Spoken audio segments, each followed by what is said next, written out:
ले जाते हैं।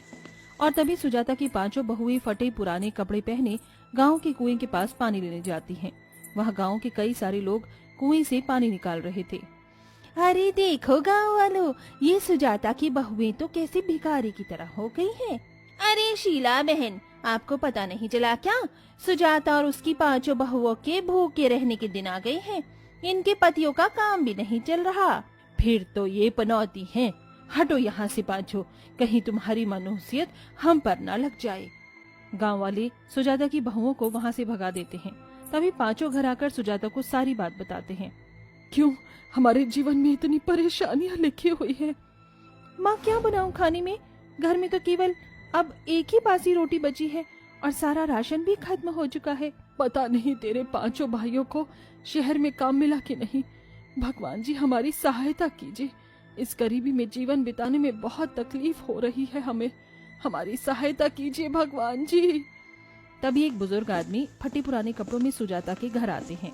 बिटिया, कुछ खाने को दे दे। काफी दिनों से मैं भूखा हूँ। भूख के कारण मेरी हालत खराब होने लगी है। अरे बाबा, यहाँ हम भी काफी दिनों से भूखे हैं। हम गरीब क्या देंगे आपको खाने में? कुछ भी दे दे बिटिया, बहुत भूख लगी है। बाबा, हमारे घर में केवल एक ही सूखी रोटी है। हम सब भी आपकी तरह ही काफी दिनों से भूखे हैं। वही रोटी नमक और पानी के साथ दे दे बिटिया। कम से कम मेरी भूख तो मिट जाएगी। तभी कविता अपने घर में रखी एक बासी रोटी लाकर उस बुजुर्ग आदमी को दे देती है। तभी वो बुजुर्ग आदमी वही पानी में डुबोकर रोटी को खा लेता है। बिटिया, मेरे ये कपड़े कितने फट चुके हैं। जरा मेरे कपड़ों को सी देना।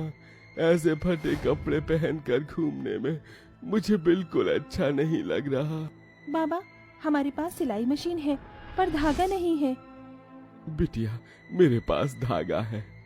तभी बुजुर्ग आदमी अपनी जेब से एक धागे की रील निकालकर कविता को दे देता है। तभी कविता उस धागे से अपनी सिलाई मशीन पर उस बुजुर्ग आदमी का फटा कुर्ता सी देती है। ये लीजिए बाबा, आपका धागा। नहीं बिटिया, ये धागा तू अपने पास ही रख। आज तूने एक भूखे को खाना खिलाकर बहुत ही पुण्य का काम किया है।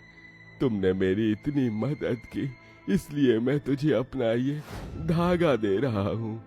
ये बहुत ही चमत्कारी धागा है।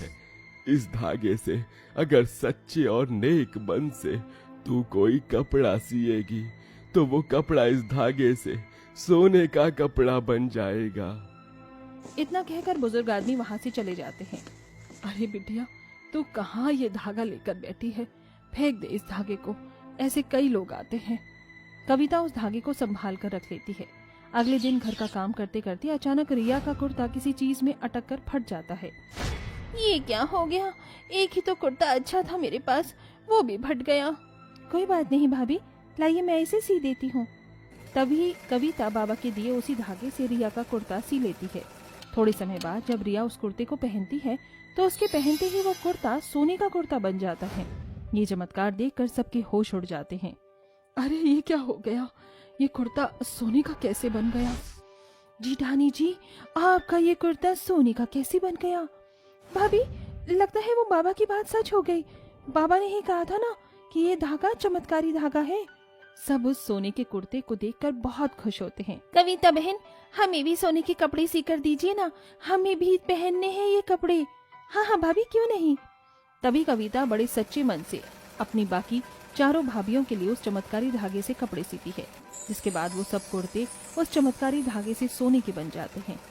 भाभीियों, अब आपको फटे पुराने कपड़े पहनकर बाहर जाने से हमेशा के लिए छुटकारा मिल गया। अब आप ये सोने के कपड़े पहनकर बाहर जाइए। तभी सुजाता की पांचों बहुएं वो सोने के कपड़े पहनकर बाहर आती हैं, तो गांव वाले उनके सोने के कपड़े देखकर हक्का बक्का रह जाते हैं। अरे ये क्या कमाल हो गया? तुम भिखारियों के पास ये सोने के कपड़े कहाँ से आ गए? काकी जी, ये हमारी ननंद कविता बहन ने सिया है। तभी पांचों शीला और सबको उस चमत्कारी धागे का कमाल बताते हैं। क्या? फिर तो मैं भी कविता के पास कपड़े सिलवाने जाऊंगी और अपने कपड़ों को सोने का बनवाऊंगी। अगले दिन सुजाता के घर के बाहर महिलाओं की लाइन लग जाती है और सब अपने कपड़े सिलवाने कविता के पास आते हैं।